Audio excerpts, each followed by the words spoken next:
Eu tô.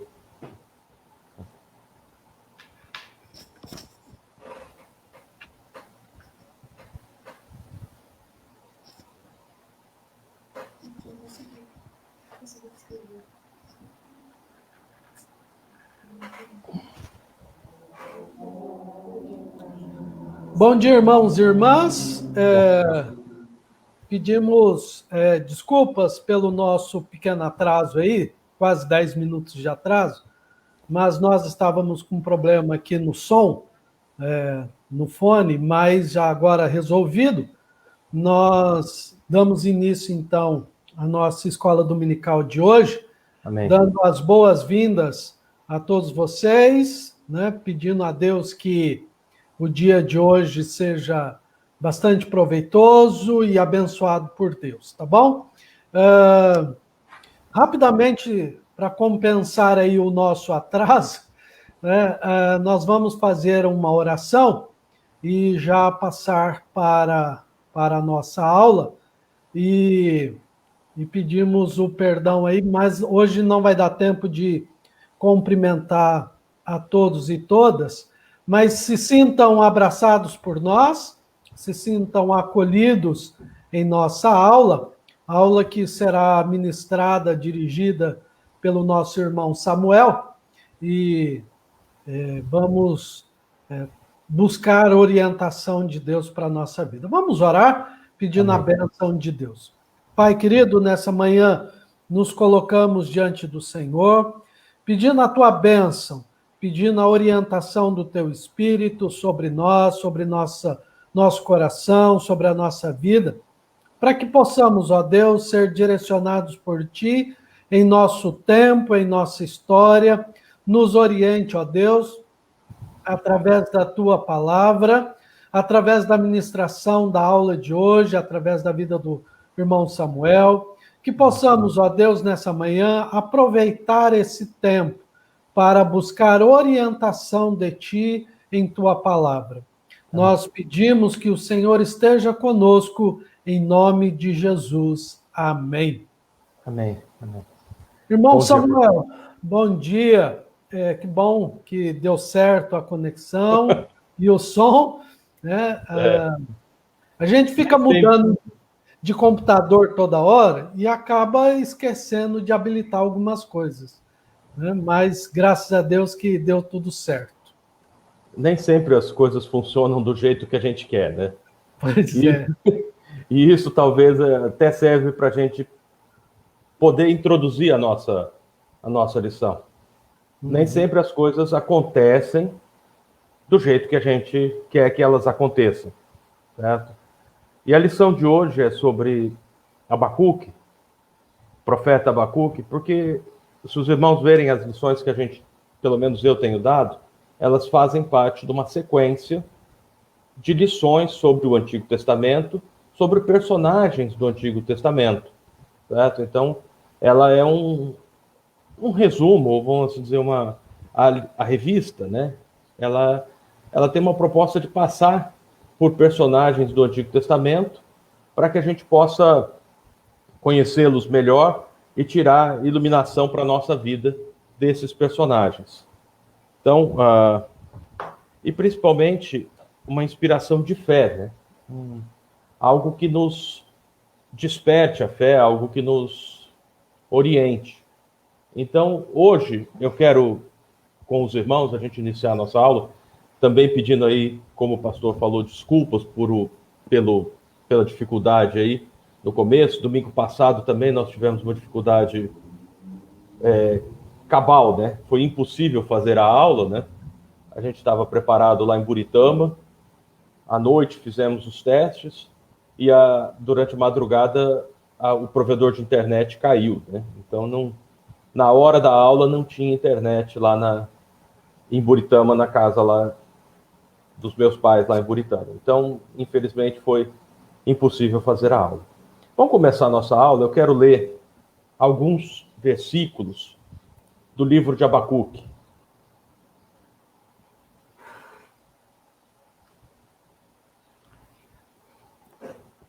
Eu quero ler o capítulo 2, versículos de 1 a 4.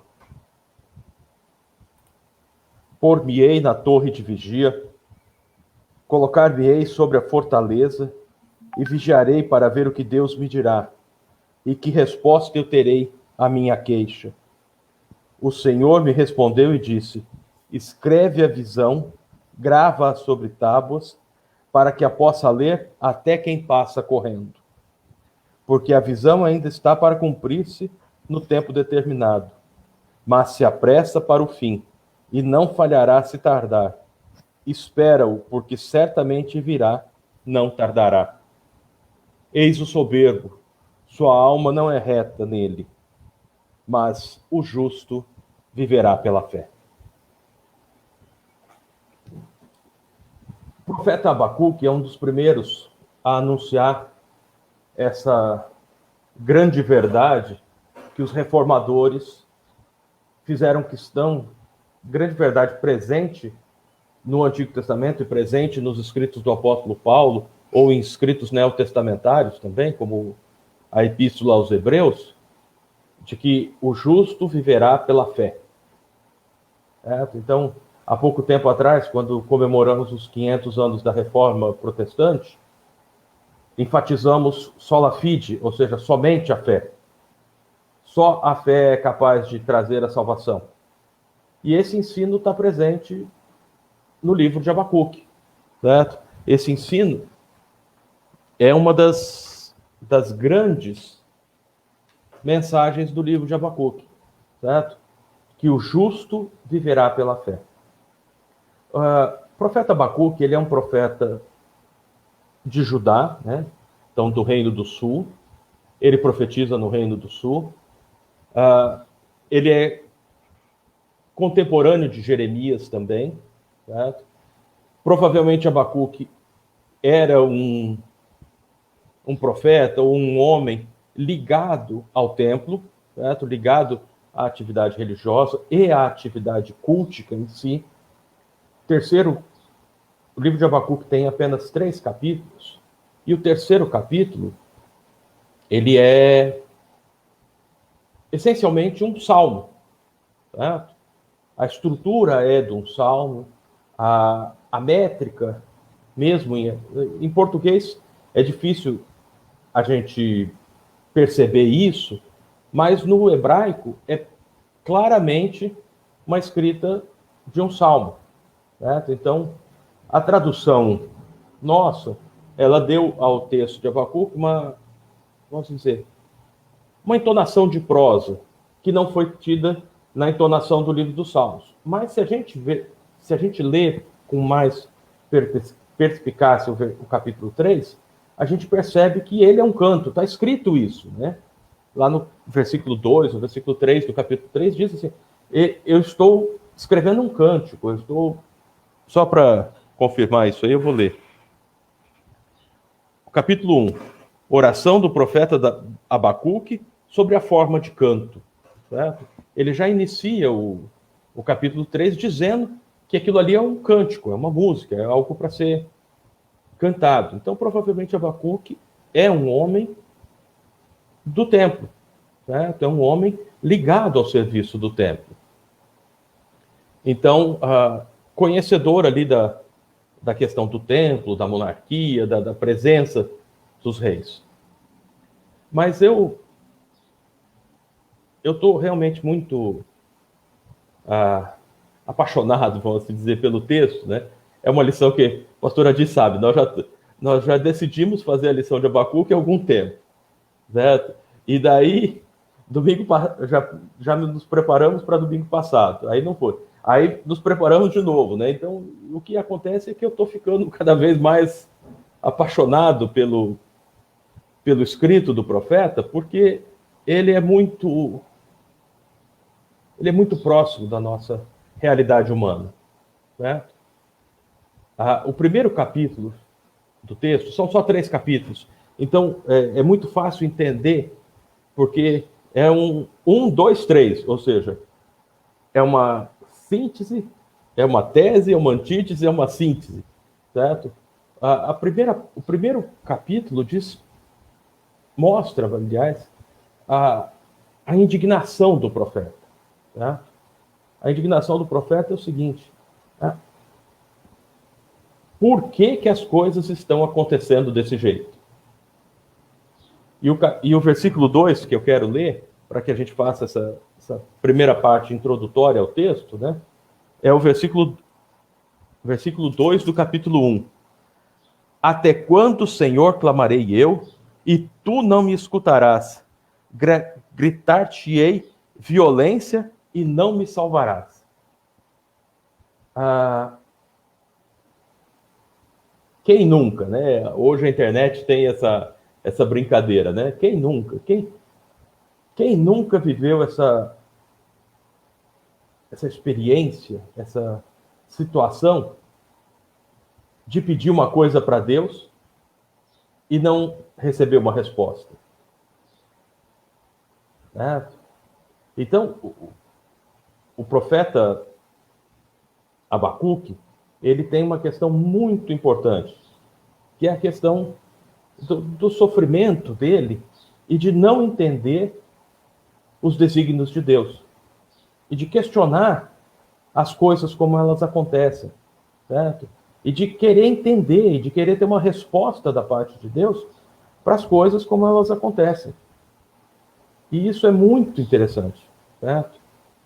Porque Abacuque faz esse questionamento, mas esse questionamento de Abacuque é um questionamento de uma pessoa de fé.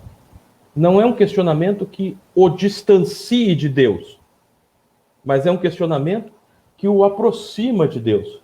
Porque ele pergunta para Deus e ele espera receber a resposta. Né? Então muita gente questiona as atitudes, questiona as coisas como elas acontecem, mas não espera a resposta de Deus. E o questionamento de Abacuque é um questionamento duro, certo? Extremamente duro. O primeiro capítulo são praticamente só perguntas para Deus, certo? E a primeira pergunta é essa: até quando? Até quando isso vai continuar?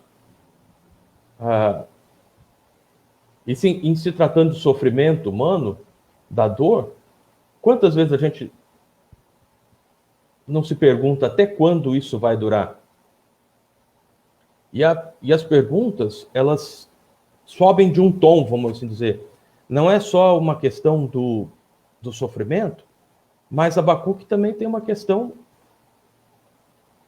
intrínseca à natureza divina. Certo? O versículo 12 diz... Vamos lá por o óculos, espera aí. O versículo 12 diz: não és tu desde a eternidade, ó Senhor, meu Deus, o meu santo? Não morreremos, ó Senhor, para executar juízo? Puseste aquele povo, tu, ó rocha, o fundaste para servir de disciplina? A fé de Abacuque é tanta que ele tem ousadia de questionar a santidade de Deus. Ele tem ousadia de questionar a natureza divina.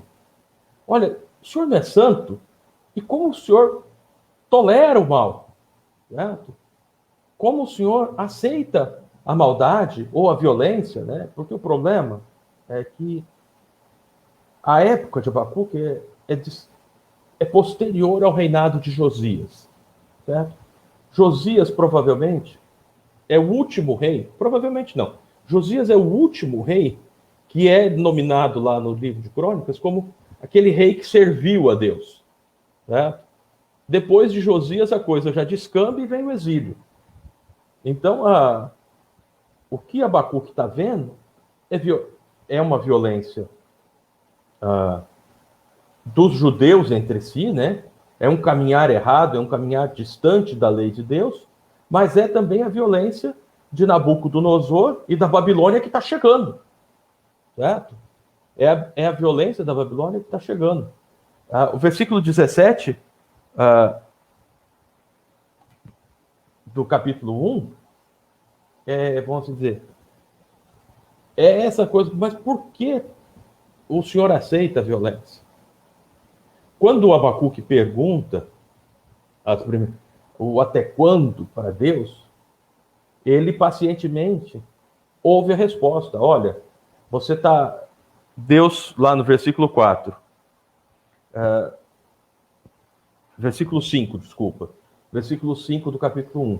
Vede que vocês estão vivendo um período de ruim e vai piorar, certo? Porque vai vir a Babilônia e eles vão passar com tudo por cima de Jerusalém. Certo? E eles vão levar vocês cativos. Então,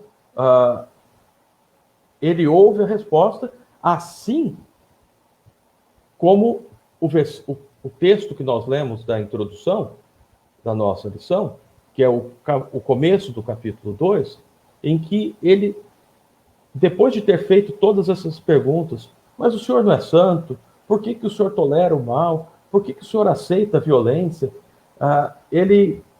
O versículo 12, né, versículo 11, 12, ele fala assim, em alusão aos babilônicos, né, ele fala que os babilônicos se exaltam do seu poderio militar e prestam culto ao seu poderio militar. E por que o senhor aceita isso?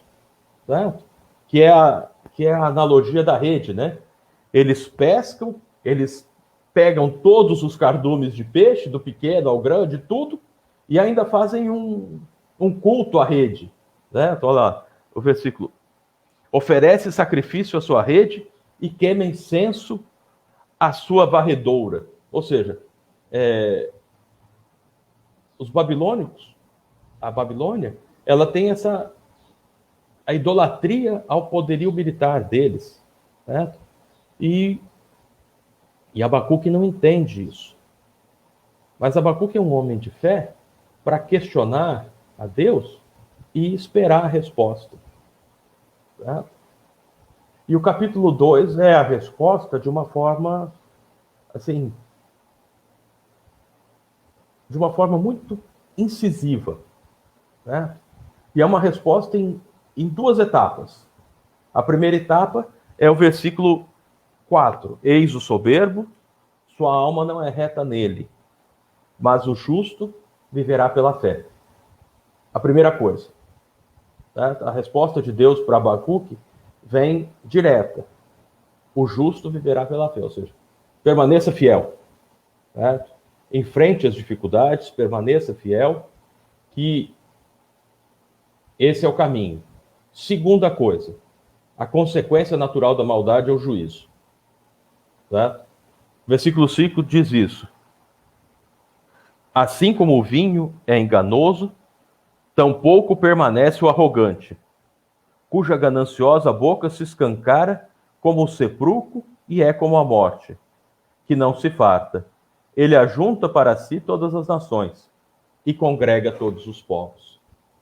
Ou seja, o arrogante não vai permanecer.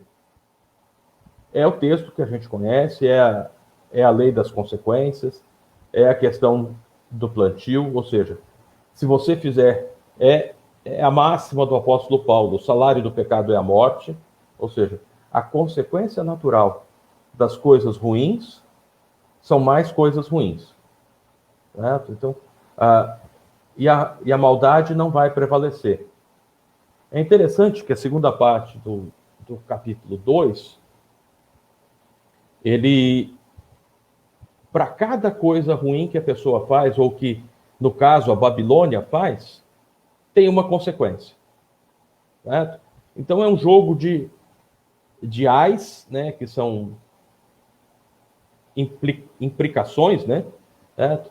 Então, para cada coisa ruim que a Babilônia faz, vai ter uma consequência. Então, e essa é a consequência, assim, são essas as consequências que a gente quer ver rapidinho aqui, só para entender o capítulo 2, para a gente poder passar uma geral sobre o texto. Versículo 6. Ai daquele que acumula o que não é seu. Certo? Versículo 6. Ai daquele que acumula o que não é seu. Não se levantarão de repente os teus credores? Ou seja, você acumula o que não é seu. E ele está falando, é claro, da Babilônia, e está falando para todos nós. Você acumula o que não é seu, você rouba, você toma das pessoas, uma hora alguém vai cobrar de você. Versículo 9. Ai daquele que ajunta em sua casa bens mal adquiridos. Daí vem o versículo 11. Ou seja, você ajunta, você monta uma casa, você monta um lugar, ele está falando, fazendo uma alusão aos templos da Babilônia, em que as coisas são levadas de outras regiões, são levadas, assim como as coisas do templo de Jerusalém foram levadas para lá. Então, ele fala, você monta uma casa com isso. Aí o versículo 11 diz assim, porque a pedra clamará da parede e a trave lhe responderá do madeiramento. Certo? Então, para cada coisa ruim que a Babilônia faz, o autor do texto dá uma consequência. E é interessante a colocação da Priscila. Os babilônios, caldeus, pareciam nunca estar satisfeitos com o que conseguiam conquistar. E essa é a verdade, certo? Principalmente no reinado de Nabucodonosor. Eles passaram como um caminhão, vamos dizer, certo? E eles foram conquistando tudo, e foram destruindo tudo e impondo o seu império militar para a época. Então, mas o autor mostra, versículo 12 também, um outro ai, né? Ai daquele que edifica a sua cidade com sangue e fundamenta com iniquidade. Então, para cada atitude babilônica, para cada atitude da pessoa que desconhece a palavra, existe uma consequência natural. E essa é a síntese do capítulo 2, né? Nós temos aí são 5 ais que o texto diz, né? São 5 imprecações que o texto dá, certo? Mas, e para cada uma consequência. Então, é presente no escrito de Abacuque, é bem presente essa consciência dele, de que as coisas erradas tendem a produzir novas coisas erradas, certo? E o capítulo 3, que é o canto final, né? Que é o capítulo final do livro, em que o profeta, após ouvir a palavra de Deus, então ele questiona, ele escuta a resposta e ele tem uma mensagem, certo? E ele recebe uma mensagem. Essa mensagem é divulgada através desse canto, que é o capítulo 3, certo? E para mim, a grande mensagem é que Deus é soberano. Tá? A grande mensagem que está presente no capítulo 3 é a mensagem da soberania divina. Certo? Deus tem todo o poder. Vamos só ler o versículo 6 do capítulo 3. Ele para e faz tremer a terra, olha e sacode as nações. Esmigalham-se os montes primitivos, os outeiros eternos se abatem. Os caminhos de Deus são eternos. Os caminhos de Deus são eternos. Ou seja, Deus não tem montanha, não tem altitude, não tem nada na terra que esteja acima do poder de Deus. Abacuque tem essa certeza, né? Então, ele questiona, ele ouve a resposta e depois ele tira as suas conclusões, né? Então, a primeira conclusão é que Deus é soberano sobre todas as coisas, Deus executa o juízo, ou seja, o juízo como a gente entende, ou seja,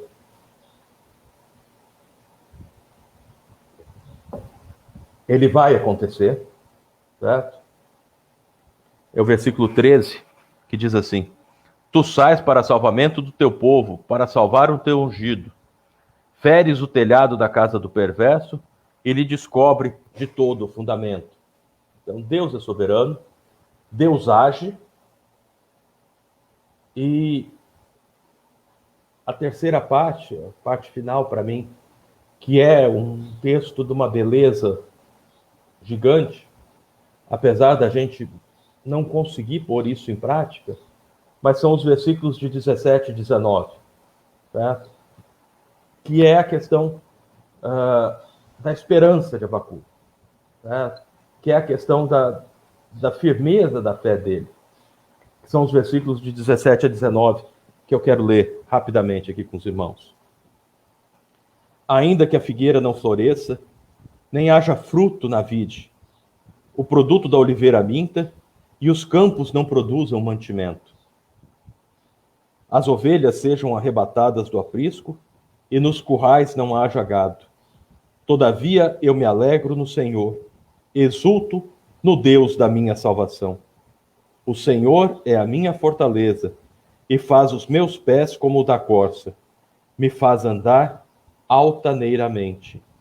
E aí a dedicação final, né? Ao mestre de canto para instrumento de cordas. Ainda que a figueira não floresça, ainda que não haja fruto na vide, ainda que tudo dê errado, eu continuo confiando no Senhor. Então, essa é a primeira...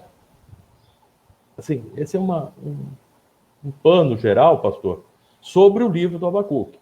Certo? Sobre o livro de Abacuque, no sentido de que eu gosto muito dessa clareza. Né? 3 capítulos, um questionamento, uma resposta e uma conclusão. Certo? Parece que Abacuque já conhecia Hegel, mas tudo bem. Então, para quem... Mas Samuel, Olha, deixa eu mudar aqui, peraí. Interessante o comentário da Priscila com relação aos babilônios e os caldeus, né? Mas eu tenho a impressão aqui, eu estava olhando o livro, e essa semana eu também dei uma lida, uma estudada no texto de Abacuque, e o que a gente precisa perceber também é que o questionamento de Abacuque não é contra o que estava, não é com relação ao que estava acontecendo ou o que iria acontecer com os babilônios, né? O questionamento dele era justamente o que estava acontecendo com o povo de Judá, com o seu povo, né, que estava sofrendo os ataques, né, dos babilônios, mas o questionamento que Abacuque faz é com relação ao que estava acontecendo com o seu povo, não com relação aos babilônios. E aí me parece, talvez você possa nos esclarecer um pouco melhor, porque o que estava acontecendo? Os judeus, o povo de Judá, estava sofrendo por causa do que, especificamente? Né? Porque eu tenho a impressão que a interferência dos babilônios era apenas uma consequência. Né? E aí, o que realmente estava acontecendo ali para que Abacuque faz esses questionamentos? E aí, eu tenho a impressão, ouvindo a sua exegese do texto, né, eu tenho a impressão que o grande problema não é o questionamento de Abacuque com relação a Deus, né? A gente às vezes fica se pegando, mas por que é tão errado questionar Deus, né? E tanto Abacuque, se a gente lembrar também de Jó, que questiona, né? O porquê de tudo aquilo, porquê de tanto sofrimento. E aí a gente pegando o versículo 4 do capítulo 2, que diz que o justo viverá pela fé, eu tenho a impressão que a grande questão não é o questionamento em si. Eu acho que perguntar para Deus, questionar por que de tanta maldade, ou por que está acontecendo as coisas, não é o problema. O problema é a disposição de se manter firme em fé, vivendo pela fé e recebendo essa resposta de Deus, né? Então, pastor, a sua colocação é muito proveitosa no sentido que ela nos faz refletir sobre a questão Por que Abacuque questiona Deus? E o pano de fundo para isso, que é uma das grandes mensagens que a gente tira dessa lição, que é o primeiro ponto que eu quero dizer, porque o questionamento, e isso o autor da nossa lição faz questão de nos mostrar,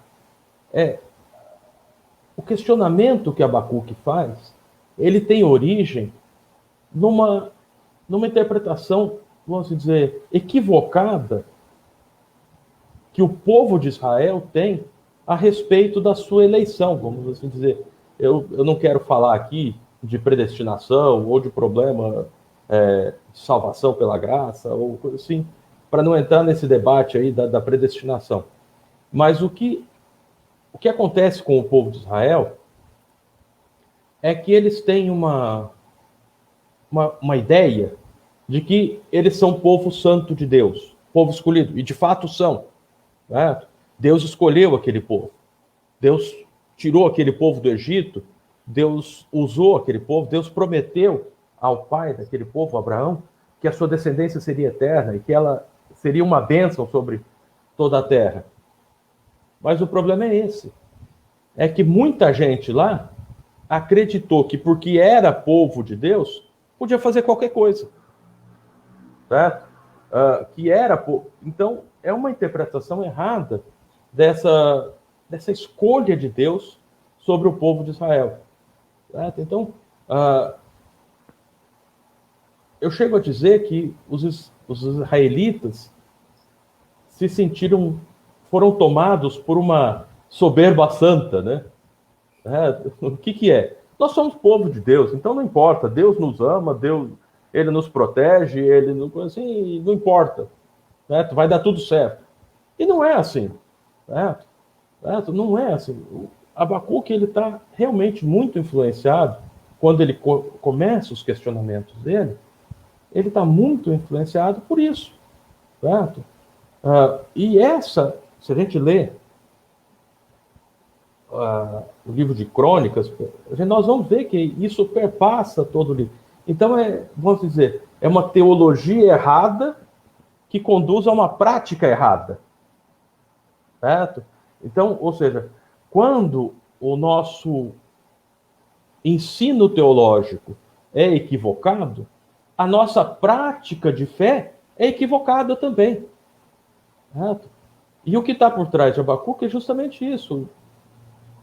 O ensino teológico dizia que eles eram povo santo, povo escolhido, povo eleito de Deus, e que, por consequência, nada iria acontecer. E daí o que acontecia? Eles faziam qualquer coisa. Né? Eles faziam o que dava na teia. Então, pronto, acabou, não importa. Se é cultuar outros deuses, se é agir com violência, né? E essa questão da violência, é claro, lá no início do reinado de Roboão, né? Roboão vai assumir e o pessoal fala, olha, o seu pai, Salomão, pesou com impostos, não sei o quê. Aí ele vai se aconselhar com os anciãos falam assim, olha, diminui o imposto, agrega o povo, traz todo mundo para junto, né? Ajunta isso e coisa assim. Daí ele vai se aconselhar com os jovens falam assim, que nada, tem que aumentar o imposto, tem que pesar mais a mão. Daí ele fala para o povo assim, olha, o meu dedo mínimo vai ser mais pesado que toda a mão do meu pai. Ou seja, vou aumentar muito mais ainda a opressão. Então, era aquela compreensão de que de povo santo, de povo escolhido, podia fazer qualquer coisa que ia dar tudo certo. E não vai dar certo, né? Então, não vai dar certo. E eu acho interessante, Adi, reverendo, que é o seguinte, quando eu estava na faculdade, existia uma preocupação muito grande de nós, alunos e alunas daquela época, sim, alguns até mais preocupados com isso, era que nós devíamos estudar os outros movimentos religiosos para poder combater as heresias. Vamos falar o português claro. Certo? Então, existia essa preocupação em que nós tínhamos que estudar as religiões para poder combater as heresias. Bem aquela coisa, realmente, vou dar um exemplo, assim, não é jocoso, não é desrespeitoso com os irmãos, posso até chamá-los de irmãos, das testemunhas de Jeová. Mas era aquela coisa de preparar os pastores para que se desse de frente com um irmão da testemunha de Jeová mais aguerrido, ele pudesse ter material que ajudasse a combater as testemunhas de Jeová. Certo? E isso era um problema. Eu creio que hoje nós já passamos dessa fase. Certo? Eu preferia ela, certo? Porque naquela época o problema estava fora da igreja, né? Então a gente via que o problema da má interpretação do texto bíblico, ou da distorção, ou coisa assim, estava fora, né? Então o problema estava... Eu vou dar só esse exemplo, não é preconceituoso de maneira nenhuma. Até porque eu acredito que os membros dos Testemunhos de Jeová são homens e mulheres que, de uma certa forma, estão aí anunciando a palavra de Deus, certo? Estão anunciando o poder de Deus, a transformação de Deus na vida das pessoas, coisa que muito crente metodista não tem a menor coragem de fazer, certo? E se a gente pegar Abacuque, Deus manda Abacuque escrever "o justo viverá pela fé" numa placa enorme, certo? Ele fala assim, ó, escreve isso numa placa até para quem passar correndo conseguir ler. Ou seja, eles têm a coragem de estar anunciando a palavra de Deus, coisa que a gente não tem, certo? E coisa que Deus manda Abacuque fazer. Mas então, o problema estava fora da igreja, certo? A gente entendia naquela época que eu estudei, há 30 anos atrás, certo? É que o problema estava fora da igreja, certo? E, de fato, hoje, o problema está dentro da igreja, certo? O problema da má interpretação do texto bíblico, da dificuldade, ou seja, da interpretação tendenciosa, né? Eu vou falar, a minha percepção é essa, é que a interpretação muitas vezes é tendenciosa. E essa semana eu vou, assim, não quero me delongar nisso, até porque parece um azedume, né? Mas vamos lá. Essa semana as igrejas evangélicas foram bombardeadas com uma notícia que é de cair o queixo, certo? Ou seja, as lideranças evangélicas, tidas por evangélicas do Brasil, estão trabalhando na Câmara dos Deputados para que o governo perdoe as dívidas tributárias das igrejas. Certo? Quem devia dar o exemplo de correção, de dar a César o que é de César, de recolher os seus impostos da forma devida, certo? Essas igrejas estão trabalhando junto ao governo para que seja dada uma anistia, ou seja, um perdão de dívidas de R$1 bilhão. R$1 bilhão, gente. Não é de deixar os cristãos e cristãs envergonhados. É de corar, vamos assim dizer, de ficar vermelho de vergonha que tenha deputados, deputadas, cristãos, e aí, vamos dizer, para parecer que é uma coisa geral, né, englobam todos os cultos religiosos, né? Então, vamos dizer, já que vai dar para as igrejas, dá para o centro de Umbanda, dá para o centro espírita, todo mundo vai ser perdoado. Mas o projeto é de um deputado evangélico, né? A força da aprovação dessa emenda foi da bancada cristã, vamos dizer, né? Certo? Deputados, senadores, deputadas, senadoras, evangélicos e católicos, né? Porque a Igreja Católica também tem esses problemas. Então, aí ou seja, aqueles e aquelas que deviam estar zelando pela moralidade pública estão querendo passar a perna no imposto. Então, quando eu digo assim, essa questão da interpretação errada, então, ou seja, a pessoa quer interpretar o texto bíblico, dizer, não sei o quê, por favor próprio. Né? Eu tenho muito problema, assim, um problema com o que a gente costuma chamar de teologia da prosperidade, né? Certo? O que é a teologia da prosperidade? É aquele pessoal que está presente em todas as igrejas evangélicas do Brasil, certo? Não é mérito metodista, não é mérito dos presbiterianos, não é mérito dos batistas, dos assembleianos, nada. Em todas as igrejas evangélicas brasileiras, você tem pregadores e anunciadores de uma teologia que promete, ou que na base dela está posso dizer, a crença, posso dizer, de que por sermos filhas e filhos de Deus, temos direitos às melhores coisas deste mundo.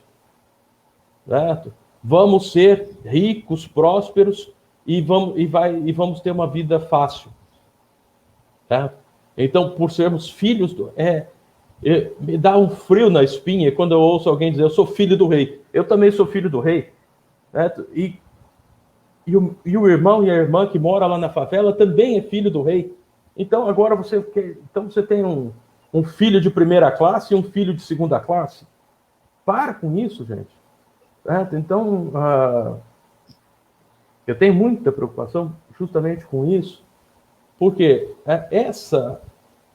vamos dizer, essa prática, essa teologia errada, certo? Essa teologia de que Deus está em favor dos seus filhos e das suas filhas, galardoando eles com tudo, ou seja, então primeiro, você cria um crente de primeira e um crente de segunda, e o crente de primeira é o crente que é rico e próspero, e o crente de segunda é o crente que não é rico, não é próspero, e por consequência está em pecado.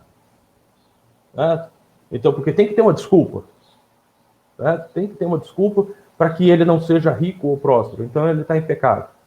Aí a Adriana me mostrou uma coisa ontem. Um consagrado cantor evangélico, até, não sei se é pastor ou não,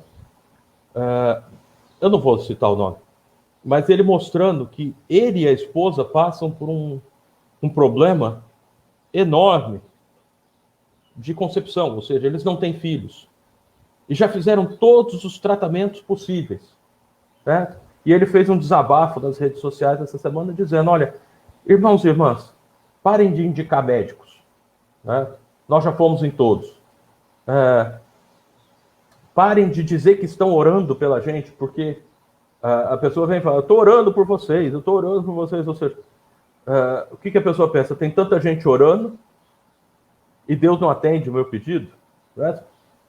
Coloca uma sobrecarga de frustração enorme sobre a vida daquela pessoa, daquele casal.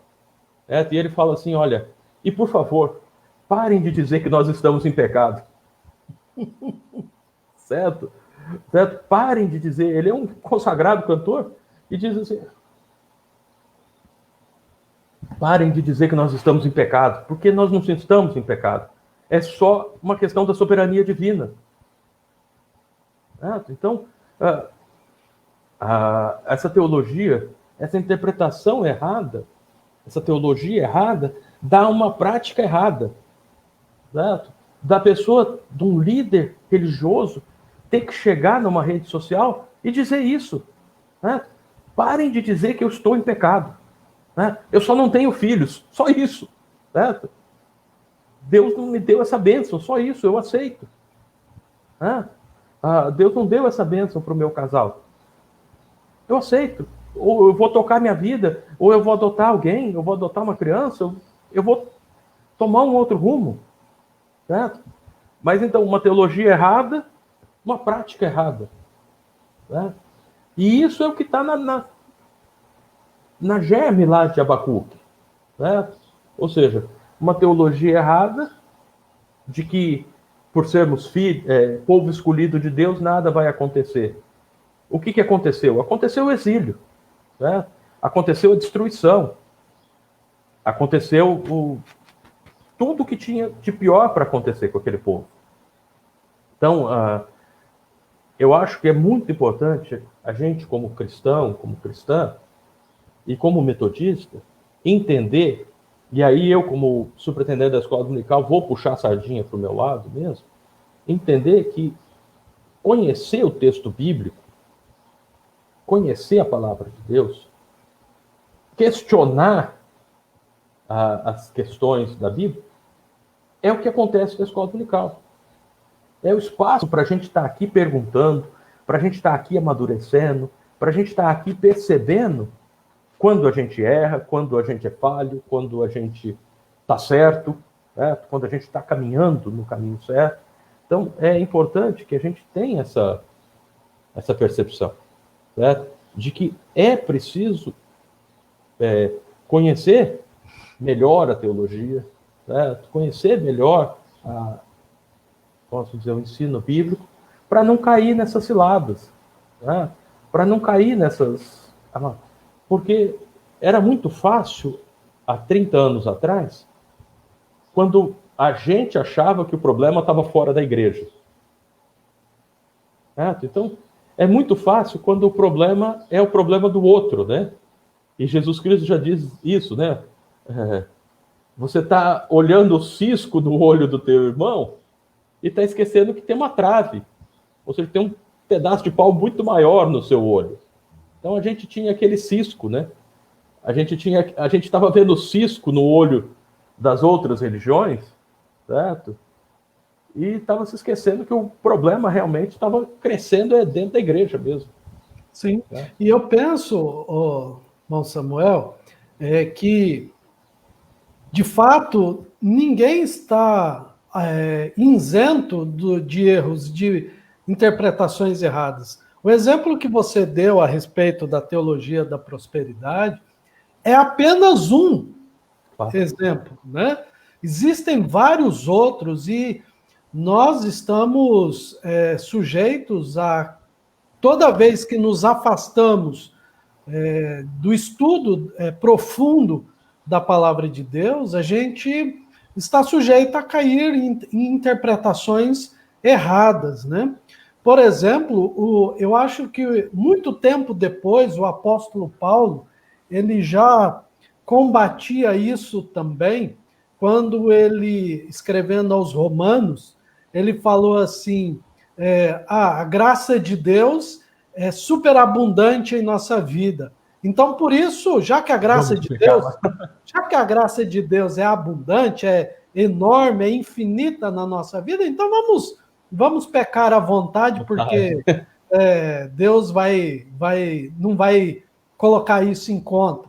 E é justamente o contrário, né? É por causa da graça de Deus é que a gente busca a perfeição cristã a cada dia. Mas, escutando você falar, eu estava aqui pensando numa questão que eu acho que fez parte lá antigamente, acho que eles não tinham muita noção disso, hoje eu acho que já é mais claro para a gente, a questão do que os fins justificam os meios, né?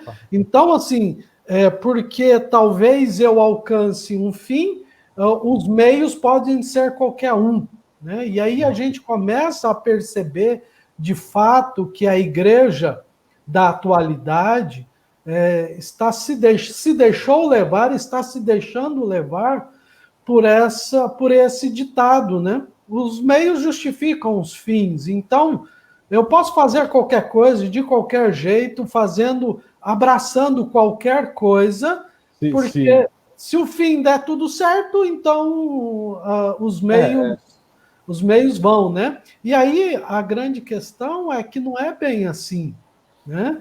Os meios, eles precisam ser de acordo com a vontade de Deus, de acordo com a mensagem bíblica, né? Até porque o meio, vamos dizer, ele mostra a sua prática, né? Ele mostra a sua vivência da sua fé. Né? Então, a gente não precisa, vamos dizer, fazer qualquer coisa para alcançar o Evangelho. Né? A gente precisa anunciar o Evangelho. A gente precisa anunciar a salvação de Deus. Mas não é porque precisa que eu vou topar qualquer coisa, né? Eu até selecionei uma questão que eu vou ser bastante superficial, mas espero que os irmãos e as irmãs entendam o que eu vou falar. Certo? Infelizmente, na nossa prática hoje, na nossa igreja, tem muita gente praticando isso, né? A questão de que os fins justificam os meios, então nós vamos fazer qualquer coisa, certo? Então, se é para trazer a pessoa para Deus, nós vamos prometer milagre, certo? Então, aí tem algumas igrejas que não tem mais culto, né? É hora da bênção, é dia da libertação, certo? Então, hoje é milagre, amanhã é cura, amanhã é desencapetamento, certo? Então, não tem palavra, não tem ensino, não tem prática, não tem nada. Ou, infelizmente, outras igrejas que partem por uma questão sensorial, vamos assim dizer, né? Ou seja, se para trazer a pessoa na igreja eu preciso transformar o meu culto num showzinho de domingo, eu transformo o culto num show, a pessoa vem na igreja, e aí a pessoa participa daquele show, com bastante emoções, né? Com bastante manipulação das emoções, certo? E aí a pessoa se sente aliviada, a pessoa se sente... E se isso vai trazer a pessoa para a igreja, então vale tudo. Certo? Infelizmente, é uma prática de muitas igrejas, e até metodistas até. Certo? Então, ou seja, a pessoa transforma o ato cultico, certo? Em uma atividade uma atividade sensorial, ou seja, nós vamos ter emoções, nós vamos ter sensações, e essas sensações vão ser boas, né? Então, eu tenho um vídeo que eu já compartilhei de um pastor há um bom tempo atrás, né? Mostrando que uma igreja nos Estados Unidos, né? As igrejas brasileiras copiam essa igreja, né? Então, mostrando que uma igreja nos Estados Unidos, o culto começava assim: olha, você senta na sua cadeira, você fica aí confortável e aprecie o culto que nós preparamos para você. Caramba, o culto é para Deus, cara. Como a pessoa vai na igreja para apreciar o culto que foi preparado para ela? Ou seja, quando eu vou num show, o artista preparou alguma coisa para mim, né? Para me agradar, para eu ficar alegre com a música dele, com coisa assim. Mas quando eu vou na igreja, não. Né? Quando eu vou à igreja, eu vou num momento ao culto, né? Eu vou prestar um serviço a Deus, certo? Eu vou adorar a Deus, eu vou ouvir a sua palavra, eu vou ter um momento de confissão, certo? Eu não vou lá para esquecer, só para esquecer. Eu posso até durante o culto, e isso é bom, eu ter uma catarse, um momento em que eu me sinto aliviado e recebo a resposta de Deus. Então, agora, o problema é transformar o culto inteiro nisso, né? É transformar toda a atividade religiosa da igreja nisso.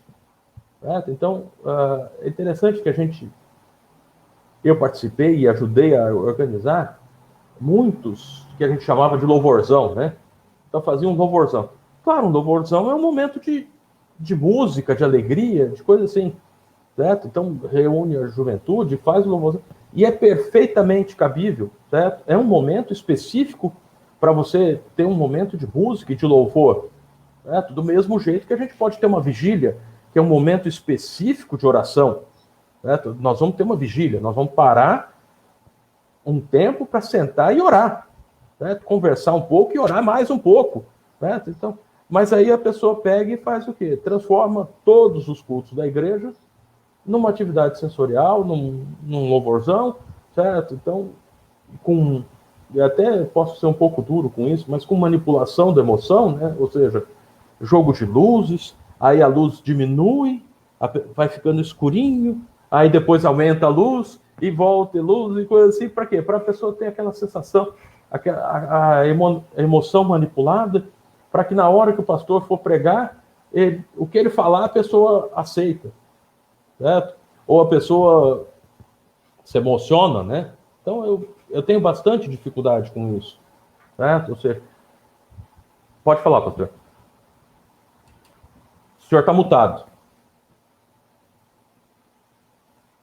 Desculpa. Uma outra prática que eu tenho visto atualmente é a questão de pregações de autoajuda, né? Hoje em dia, me parece que não se prega mais a mensagem divina, chamando o pecador ao arrependimento ou a pregar o amor, a graça de Deus. É mais pregações de autoajuda do que qualquer outra coisa, né? Então, assim, e aí eu penso que muito disso, irmão Samuel, e irmãos e irmãs, eu penso que muito disso acontece pelo próprio afastamento dos crentes, dos cristãos da palavra de Deus, né? Hoje a gente vê escolas dominicais cada vez mais esvaziadas, né? Porque não, é mais importante eu escutar um pregador na internet que fala de autoajuda, que tem técnicas de coaching, do que qualquer outra coisa, entendeu? Estar junto com os irmãos e irmãs, estudando profundamente a palavra de Deus, parece que não chama mais atenção. E a prática vai mostrando mesmo, né? Quanto mais eu me afasto do estudo da palavra, mais eu vou por caminhos de práticas diferentes daquilo que Deus propõe. E aí a gente começa a ver um monte de coisa acontecendo e a gente começa a se questionar por que tudo isso acontece.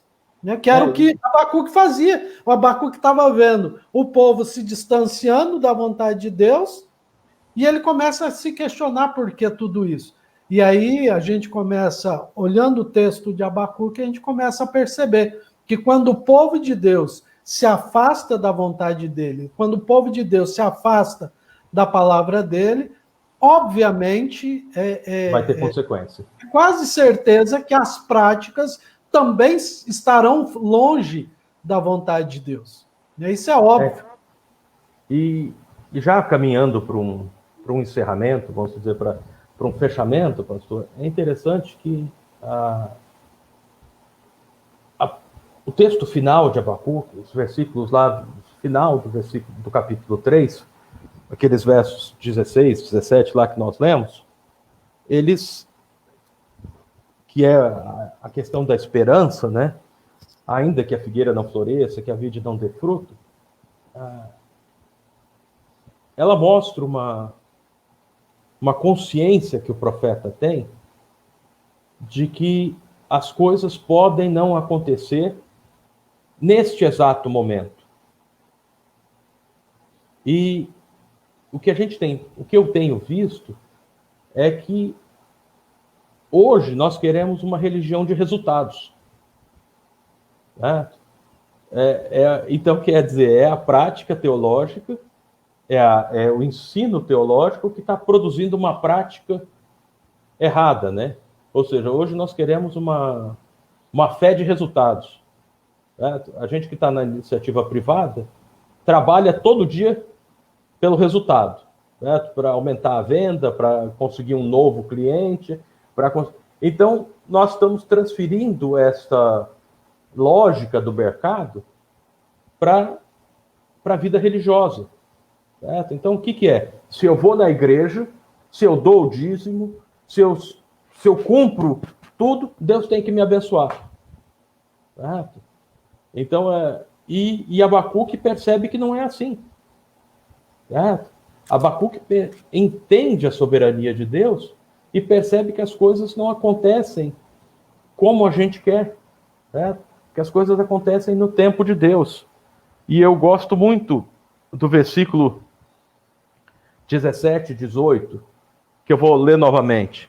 Ainda que a figueira não floresça, nem haja fruto na vide, o produto da oliveira minta, e os campos não produzam mantimento, e as ovelhas sejam arrebatadas do aprisco, e nos currais não haja gado. Todavia eu me alegro no Senhor e exulto no Deus da minha salvação. Então, Abacuque percebeu que não existe uma teologia de resultados. Ele percebeu que os resultados vão se aparecendo durante a vida e a fé mantém a pessoa viva e a fé mostra esses resultados. Mas eles não são imediatistas, né? Ou seja, não é agora que vai acontecer, que tem que ser agora, ou que porque eu sou filho de Deus, o meu curral vai estar cheio de boi. Não. Certo? Ainda que nada disso aconteça, eu me alegro no Senhor. Certo? Ainda que nada disso apareça, eu me alegro no Senhor. O Senhor é a mim, olha lá, o Senhor Deus é a minha fortaleza. Yahvé Adonai. Yahvé Adonai. O Senhor Deus é a minha fortaleza. A minha força está em Deus.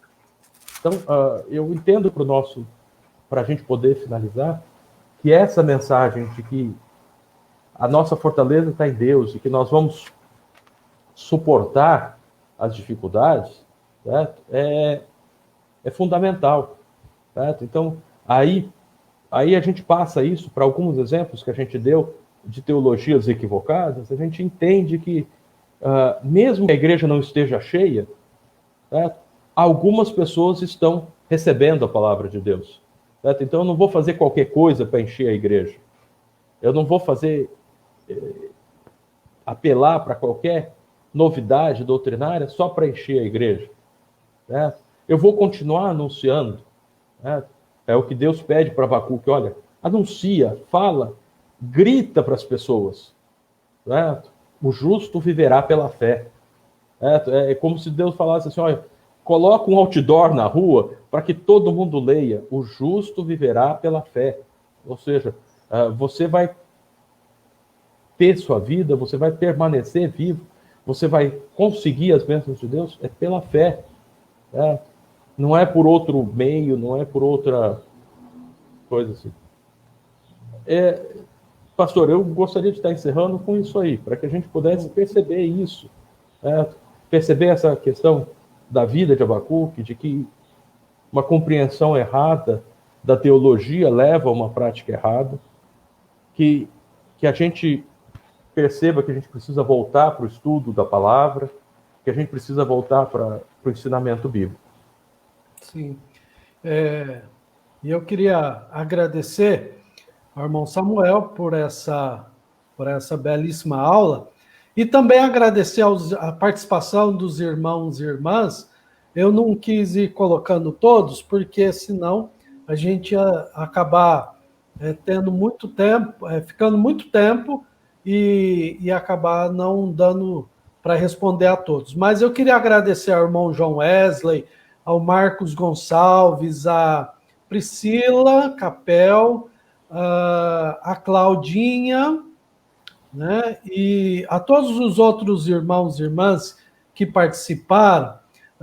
As mensagens, as participações dos irmãos vão estar disponíveis na nossa página, né, porque o vídeo vai ficar disponível na página da igreja, e os comentários também.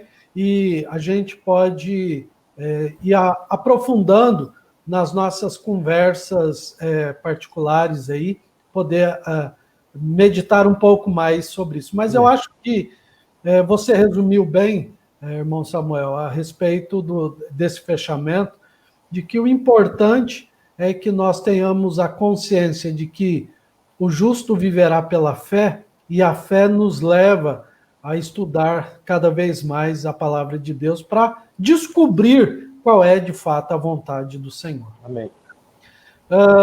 Muito obrigado, e eu queria te convidar então para você fazer a oração de encerramento da nossa aula. Joia, vamos orar. Senhor nosso Deus, Criador, sustentador da vida humana, Criador, sustentador de todas as coisas, nós nos colocamos na Tua presença nesse encerramento de aula, ó Pai, colocando as nossas vidas e pedindo, ó Pai, que o Senhor possa nos ajudar a entender a Tua palavra. Que o Senhor possa nos ajudar a praticar a Tua palavra, Pai. Que o Senhor possa nos ajudar a perceber quando estamos errados, ó Pai. Eu sou muito grato, ó Pai, porque, assim como Abacuque, eu tenho na minha vida essa disponibilidade de, muitas vezes, questionar, mas assim como o profeta também, ó Pai, que eu possa estar esperando a sua resposta. E que todos nós, ó Pai, possamos aprender a questionar e ouvir as suas respostas, ó Pai. Que nós possamos ter essa sabedoria de ouvir o que o Senhor tem para nos dizer. Que a nossa escola dominical, ó Pai, tanto na Igreja do Primavera, quanto na Igreja Central, na Igreja do Monte Líbano, na Igreja de Bilac, ó Pai, que nós possamos ter, nas nossas escolas dominicais, ó Pai, centros que ajudem irmãos e irmãs a ouvirem a Tua palavra, ó Pai. Fica com a nossa igreja, ó Pai, fica com todos nós, fica com todos os irmãos e irmãs que participaram dessa transmissão. Ajuda-nos, ó Pai, nas nossas dificuldades, ajuda-nos a vencer as nossas dificuldades pessoais e, especialmente hoje, neste domingo, eu rogo que o Senhor nos prepare para o culto desta noite. Fica com todos nós, é a nossa oração em nome de Cristo Jesus. Amém. Amém. Que a bênção de Deus esteja sobre cada irmão e cada irmã. Um bom domingo a todos.